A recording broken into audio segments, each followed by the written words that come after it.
지금 하나님 말씀을 찾겠습니다. 하나님 말씀은 요한복음 3장 16절입니다. 오늘 처음 교회를 나오신 분들은요, 앞에 화면에 자막이 준비되어 있습니다. 함께 보시면 좋겠습니다. 요한복음 3장 16절 말씀인데요. 같이 한번 따라서 읽어보겠습니다. 시작. 하나님이 세상을 이처럼 사랑하사 독생자를 주셨으니 이는 그를 믿는 자마다 멸망하지 않고 영생을 얻게 하려 하십니다. 한 번 더 읽겠습니다. 시작. 하나님이 세상을 이처럼 사랑하사 독생자를 주셨으니 이는 그를 믿는 자마다 멸망하지 않고 영생을 얻게 하려 하십니다. 네, 반갑습니다. 여러분. 대형교를 섬기고 있는 이대범 목사입니다. 사회를 볼 때 저 사람이 누구인가 하셨죠? 네, 오늘 인사드립니다. 대형교를 섬기고 있는 이대범 목사입니다. 오늘 만나 뵙게 되어서 너무 반갑고요. 소중한 자리, 소중한 발걸음을 하셨는데 이 시간 가운데 정말 하나님의 축복과 은혜가 함께 하시는 복된 시간 되시면 참 좋겠습니다. 저를 한번 따라해 보실까요? 아름다운 것이 죄라면, 한 번 더요. 아름다운 것이 죄라면 당신은 사형감입니다. 네, 옆에 계신 분들에게 인사하겠습니다. 한번 따라하겠습니다. 아름다운 것이 죄라면 당신은 사형감입니다.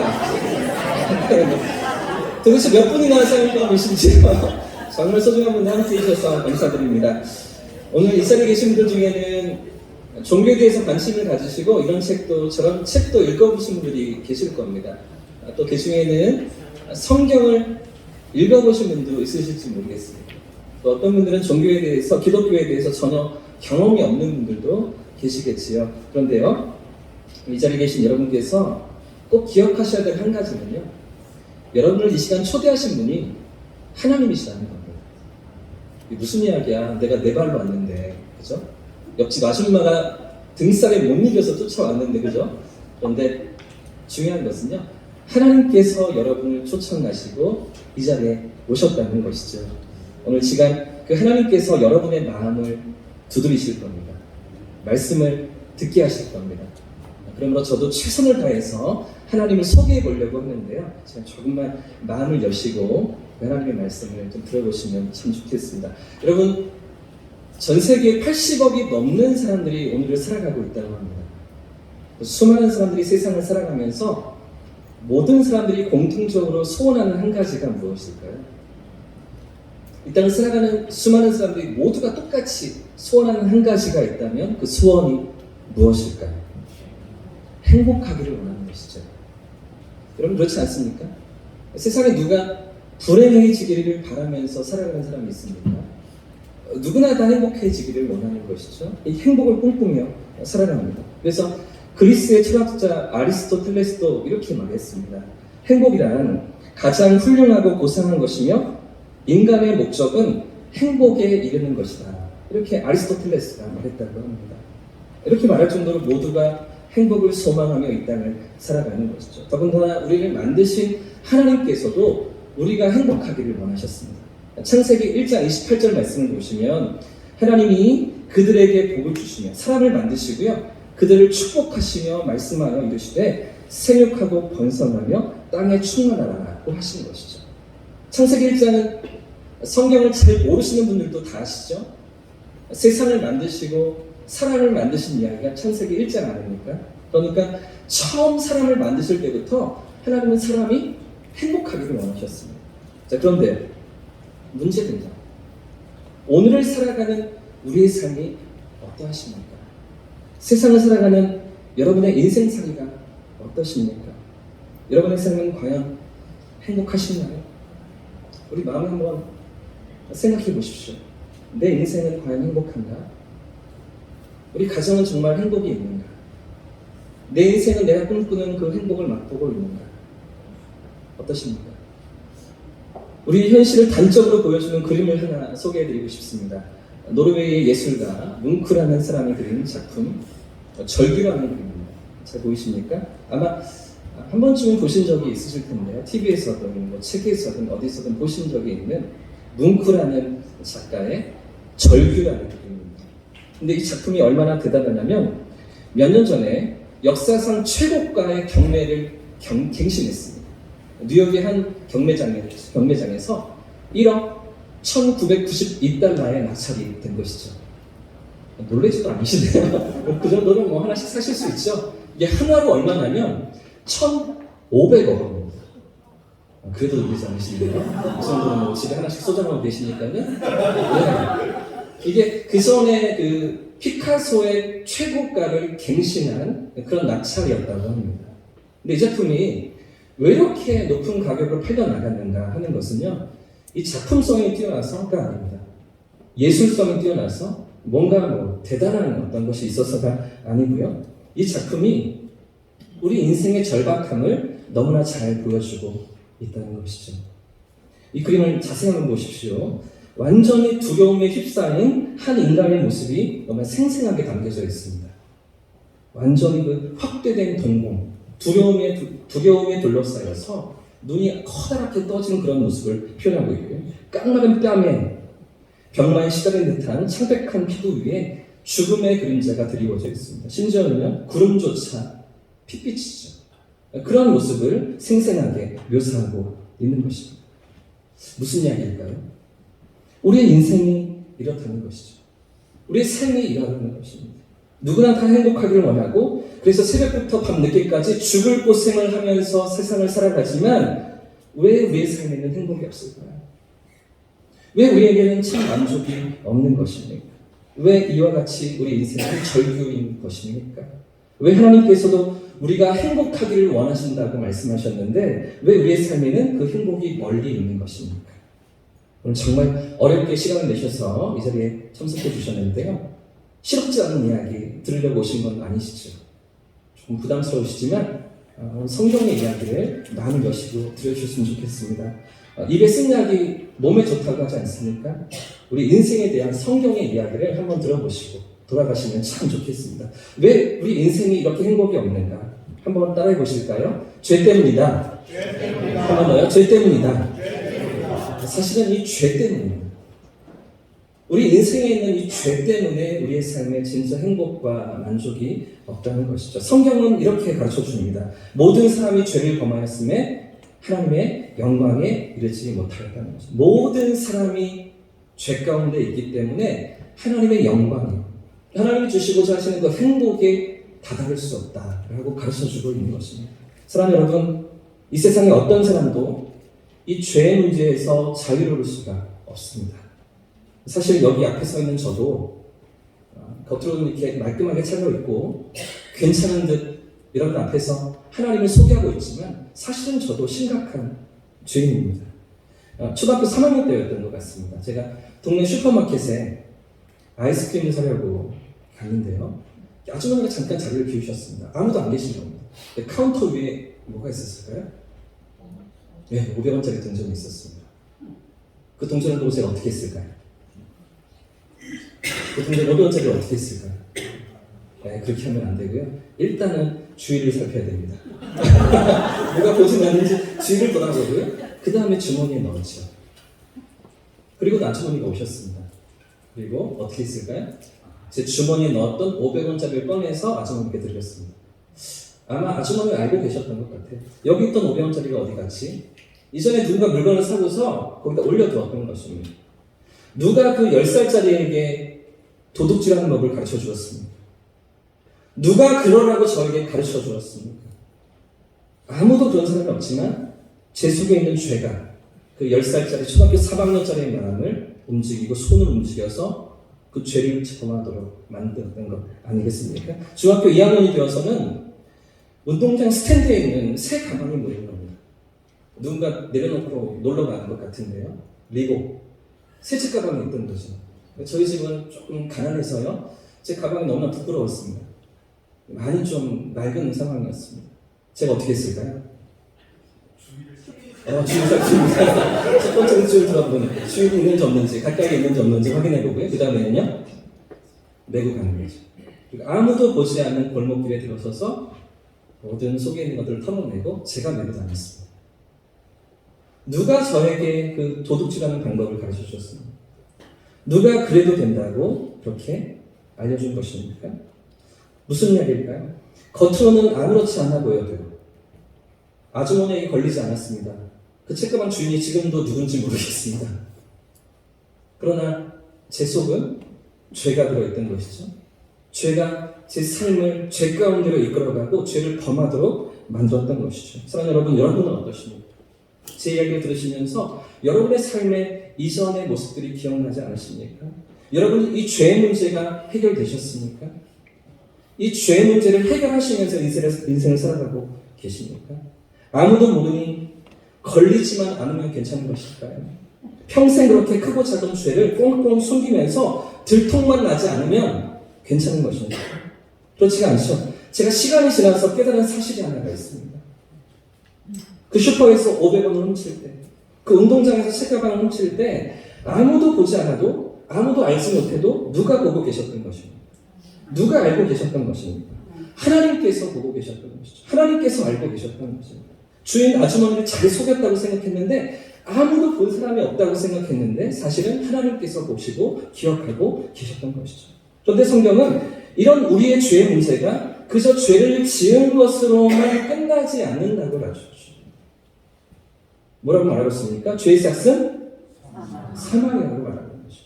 죄의 값은 죽음이라는 것입니다. 이 죄의 대가는, 우리가 죄를 범한 대가는 사망이고 죽음이라고 성경은 말하고 있는 것입니다. 그래서 사실은 사람이 늙어서 죽는 것이 아닙니다. 사람이 암에 걸려서 죽는 것도 아닙니다.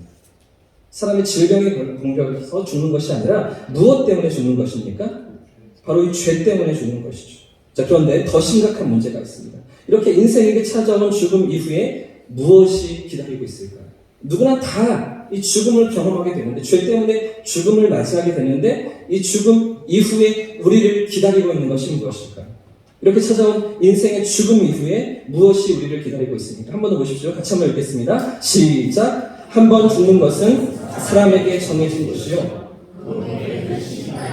보십시오. 한 번 죽는 것은 사람에게 정해져 있다 라고 성경이 가르쳐주죠. 영원히 사는 사람은 없습니다. 누구나 죽음을 경험하게 됩니다. 그런데 그 후에 무엇이 기다리고 있다고요? 죽음 이후에 심판이 우리를 기다리고 있다고 말하는 것이죠. 육신의 죽음만 아니라 심판이 우리에게 예비되어 있다는 것입니다. 이 심판의 결과로 영원한 죽음에까지 이르게 된 것이 죄 가운데 놓여있는 모든 인생의 운명이라는 것이죠.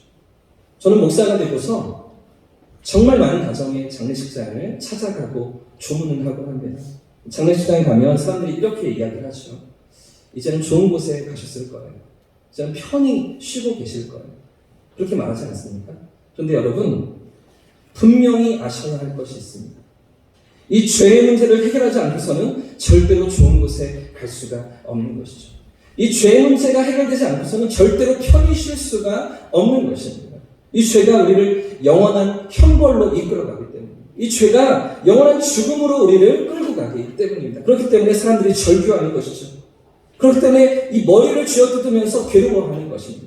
이 고비를 넘기면 행복이 있을까 생각했는데, 이 문제만 넘어서면 괜찮지 않을까 생각했는데, 여전히 죄의 무거운 짐과 절망 속에서 사람들이 고통하며 살아가는 것입니다. 사랑하는 여러분, 이 시간이 죄의 문제를 해결하시기를 축복합니다. 보통 이럴 때 교회 다니시는 분들 아멘이라고 하시거든요. 한 번 더 하겠습니다. 사랑하는 여러분, 이 시간 죄의 문제를 해결하시기를 축복합니다. 죄의 문제가 해결한 받기를 소원합니다. 그럼 어떻게 이 죄의 문제를 해결할 수가 있는 것입니까? 제가 한 10년 전에 시골에 계신 어르신들께 복음을 전하며 전도했던 적이 있었습니다. 충주에서 전도를 했었는데요. 그런데 80이 넘으신 한 어르신께 한참 동안 대화를 나누면서 그 어르신의 인생사례도 함께 들어드리고요. 그러면서 제가 믿고 있는 예수님을, 제가 섬기고 있는 하나님을 소개해드리는 그런 시간이 있었습니다. 그러면서 할아버지께 이렇게 제가 질문을 했었는데요. 어르신, 평생을 사시면서 지으셨던 그 죄를 어떻게 해결할 생각이세요? 어르신, 평생 동안 살면서 지었던 그 죄를 어떻게 해결하실 생각이세요? 왜냐하면 그 전에 나도 죄인이야, 나도 이런 죄를 지었어, 이렇게 대화를 나눈 공감대가 있었거든요. 그러면서 제가 질문을 던진 것이죠. 여러분, 그 어르신께 제가 그 질문했을 때 그 무례한 것이 아니었습니다. 정중하게 어떻게 그 죄의 문제를 해결하려고 하세요? 여쭤보았죠. 그 어르신이 뭐라고 대답하셨을까요? 이렇게 대답하셨습니다. 남들보다 죄를 적게 지어야 하지 뭐. 남들보다 조금 더 적게 지으면 그러면 나은 곳으로 데려다 주지 않겠어? 이렇게 대답하시는 거예요. 그러나 여러분 그렇지가 않습니다. 남들보다 죄를 적게 지는 것이 어느 정도까지일까요? 나는 죄를 적게 지었다고 생각했는데 나보다 죄를 덜 지은 사람들이 엄청나게 많이 있다면 그러면 어떻게 하겠습니까? 그럼 나는 좋은 곳에 갈 수가 있는 것입니까? 나는 그래도 조금은 그래도 괜찮은 대접을 받을 수가 있는 것입니까? 그렇지가 않죠. 이런 상대적인 기준으로는 누군가 나를 비교하는 이런 것으로는 절대로 공정할 수가 없는 것이죠. 모든 사람이 다 그렇게 이 죄의 문제에서 해결을 받을 수가 없는 것이죠. 절대로 공평한 방법이 아닌 것이죠. 그래서 하나님께서 우리를 위해서 마련하신 방법이 있습니다. 이런 죄 가운데 살아가는 우리의 죄를 해결하시기 위해서 하나님이 주신 방법이 있습니다. 이런 상대적인 죄, 너와 나를 비교하는 상대적인 것이 아니라 절대적인 방법입니다. 누구도 다 필요 없이 그 절대적인 기준 앞에서 그 기준에 충족되기만 하면 이 죄의 문제를 해결하시겠다고 용서하시겠다고 하나님이 약속하신 것이죠. 말씀입니다. 오늘 읽었던 말씀 다시 한번 읽어보겠습니다. 시작. 하나님이 세상을 이처럼 사랑하사 독생자를 주셨으니 이는 그를 믿는 자마다 멸망하지 않고 영생을 얻게 하려 하시는 하나님께서 주신 방법이 무엇입니까? 독생자를 주신 것입니다. 예수님을 이 땅 가운데 보내주신 것이죠. 그리고 그를 믿는 자마다 어떻게 하신다고요? 한 번 더 보여주세요. 자막 한 번 더 보여주시면 그를 믿는 자마다 어떻게 하신다고요? 멸망하지 않고, 그죠? 형벌을 당하지 않고 영생을, 영원한 생명을 얻게 하신다고 우리 주님 약속하신 것입니다. 이 말씀에 담긴 하나님의 약속이 이해가 되십니까? 하나님이 세상을 이처럼 사랑하사 독생자를 예수님을 주셨으니 원래는 우리가 치러야 하는 죄값인데 처음부터 우리가 죄인이었고 그래서 우리가 담당해야 할 형벌인데 그런데 하나님은 그런 우리를 사랑하셔서 독생자 그 아들 예수님을 보내주시고 우리의 모든 죄를 대신하게 하셨다는 것입니다. 죄값을 대신 치러주신 것이죠. 우리를 대신해 죽으셨던 것입니다. 이 내용을 너무나 잘 표현하고 있는 영화가 하나가 있어서 제가 준비해 놓았습니다. 2003년 20년 전에 만들어진 체코 영화인데 영화 제목이 모스트라는 영화입니다. 이 모스트라는 단어는 영어로는 최고라는 뜻이 아닙니까? 그런데 체코 말로는 달이라는 뜻이 있다고 해요. 이 달이라는 주제를 가지고 만든 영화인데요. 잠깐 보시겠습니다. 지금 틀어주십시오. 체코 어느 마을에 어린 외아들과 단둘이 사는 다정한 아버지가 있었습니다. 아버지는 배가 지날 때에는 다리를 위로 올리고 기차가 지날 때에는 다리를 내려 철도가 연결되게 해서 기차가 무사히 지나갈 수 있게 하는 철도관이었습니다.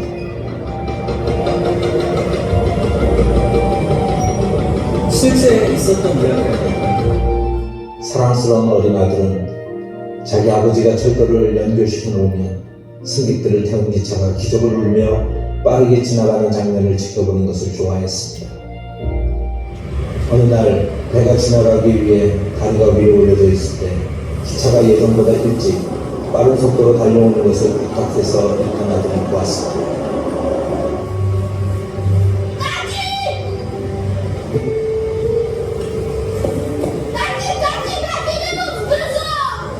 아들은 소리치며 아빠를 급하게 불렀지만 기계 소음 때문에 아버지는 아들의 소리를 듣지 못했습니다. 빠른 기적 소리를 내며 달려오는 기차를 발견한 아버지는 본능적으로 아들의 안전을 확인하려고 찾았지만 아들은 보이지 않았습니다.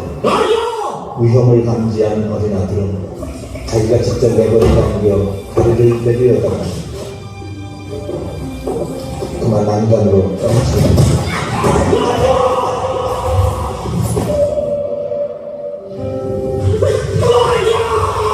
절규하며 아들을 부르던 아버지는 짧은 시간 갈등을 합니다. 그대로 다리를 내리게 되면 어린 아들이 다리에 깔려 죽게 될 것이고 아들을 살리고자 다리를 내리지 않으면 기차 안에 수많은 승객들이 대형사고로 죽게 될 것이 뻔한 상황이 되었습니다. 절박한 상황 속에서 어쩔 수 없이 아들을 포기하고 승객들을 살리고자 아버지는 다리를 내리는 쪽을 선택하고야 합니다. 그렇게 사랑하는 어린 아들은 돌아오지 못했습니다.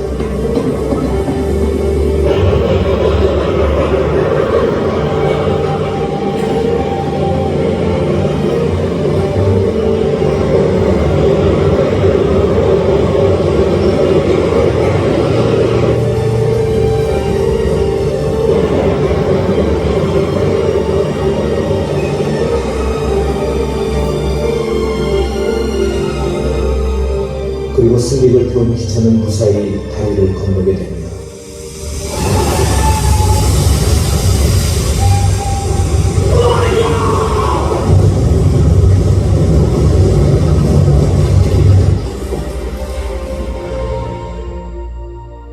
다리를 내린 후 뒤늦게 달려가 죽은 어린 아들을 꺼내어 부둥켜 안고 목 놓아 우는 아버지. 기차 안의 승객들은 어린 아이를 안고 우는 사내를 보면서 왜 저러고 있는지 그 이유를 모릅니다. 그저 무심하게 차창 밖을 응시하고 있을 뿐입니다. 그리고 승객들은 여전히 웃고 떠들며 자기들의 목적지를 향해 기차에 몸을 싣고 지나가고 맙니다. 성경은 선언합니다. 우리가 아직 죄인 되었을 때에 그리스도께서 우리를 위하여 죽으심으로 하나님께서 우리에 대한 자기의 사랑을 확증하셨느냐. 모스트는 체코말로 다리라는 뜻인데 영어로는 최고란 뜻이기도 합니다. 하나님은 죄인이었던 우리를 사랑하셨고 우리를 사랑하신다는 최고의 표현으로 당신의 독생자 예수 그리스도를 십자가에 매달려 죽기까지 내어놓으셨습니다. 우리가 받은 구원 안에는 당신의 아들을 기꺼이 포기하시고 우리를 택하신 하나님의 선택이 담겨져 있습니다. 모스트 다리입니다. 다리. 죄인된 우리와 하나님 사이의 최고의 다리가 누가 되어주신 것입니까? 하나님의 아들이신 예수님께서 그 다리가 되어주신 것이죠. 예수님께서 우리 가운데 찾아오셔서 우리의 모든 죄를 대신하시며 그 다리를 찾아와 주신 것입니다. 하나님이 세상을 우리를 이처럼 사랑하사 독생자를 주셨으니 바로 우리를 위해서 당신의 목숨을 바치시며 우리의 죄값을 대신 치러주신 것이죠. 그런데 이런 사랑을 우리가 누리기 위해서 우리에게 필요한 한 가지 조건이 있습니다. 이 하나님의 사랑을 우리가 체험하기 위해서 우리에게 필요한 단 한 가지가 있습니다. 그것이 무엇일까요? 아까 읽었던 말씀에 들어가 있습니다. 그를 믿는 자마다, 그렇죠? 그를 믿는 자마다 멸망하지 않고 영생을 얻게 하려 하십니다. 이것이 하나님의 계획입니다.